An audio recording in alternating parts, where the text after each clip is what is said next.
There are so many tricks and rules and systems out there for making sense of the fretboard. And just like with anything else, the one that works for you might not work for someone else. However, I found one that completely opens up the fretboard for almost everyone. And it revolves around something I call the 2-2-1 rule. So let's break it down. As pretty much everything does, it all starts with the major scale. So we'll lay out all 12 notes in music, and these notes just repeat endlessly up or down in octaves. So you get to the end of the 12 notes and you start again at the beginning. Now to turn these notes into a major scale, we apply something called the major scale formula, which just tells us which notes to skip and which notes to take. The formula is easiest to remember as a phone number, 221-2221.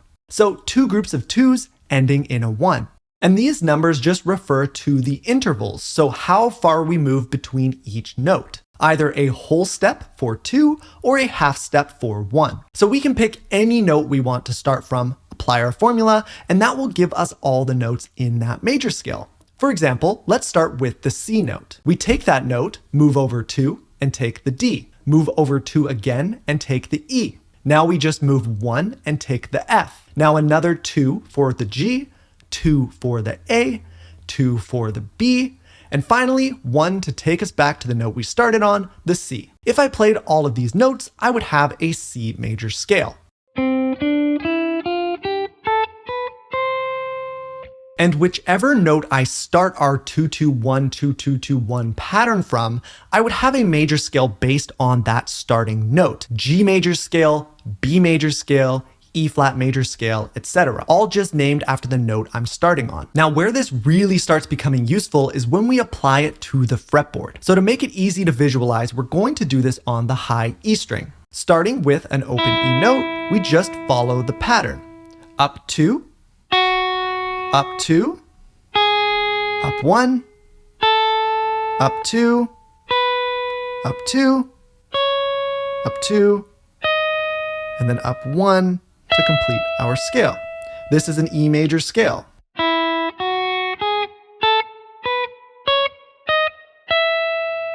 Now what I want you to pay special attention to is the only two 1 spots in the pattern, the half step intervals. These are what make the 2-2-1 rule so powerful because they become incredibly helpful landmarks for positioning scales, chords, or anything else inside a key. Let me show you what I mean. So on top of this little 1 interval that ends the scale, we can place our standard pentatonic or major scale shape.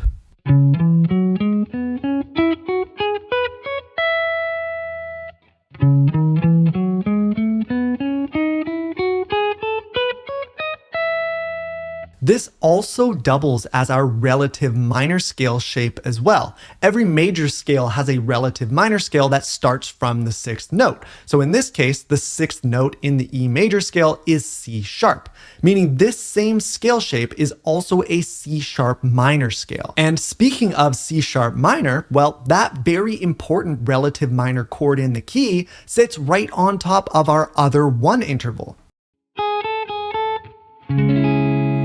And right on top of that, we've got all our position 4 scales.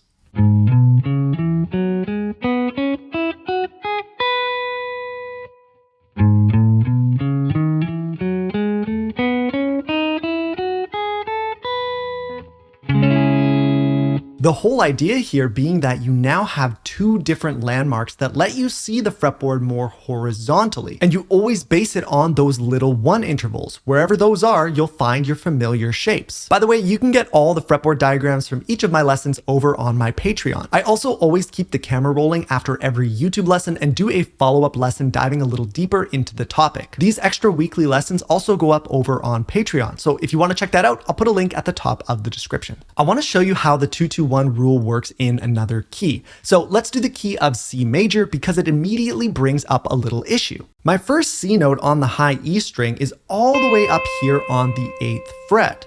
So when I apply the 2-2-1 rule,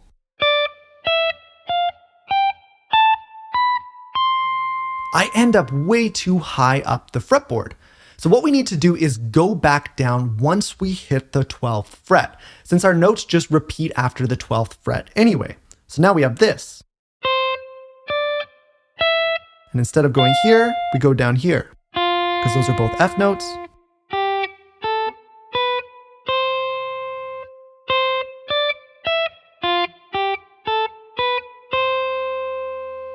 And once again, we immediately look to those half-step intervals because they tell us how to position our scales. On top of that one interval at the very end of the scale, we've got our position 1 scales. In this case, C major or the relative A minor scales.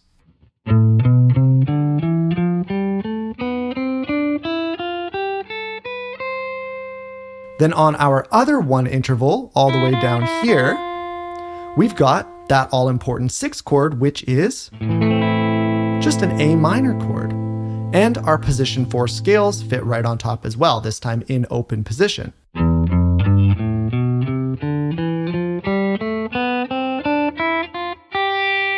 Okay, so you've got the keys of C major / A minor and E major / C sharp minor, but I'll be sure to add the fretboard diagrams for a few more keys to the printable booklet on my Patreon as well. Now, the whole goal here is to give you a horizontal starting point for viewing the fretboard as more than just these boxed in vertical shapes. Eventually, you can apply the 2-2-1 rule across all the strings at the same time, because when you play these vertical shapes across the strings, you're just playing over different points of the same major scale traveling along each string. So there's a 2-2-1 pattern starting at a different point on each string.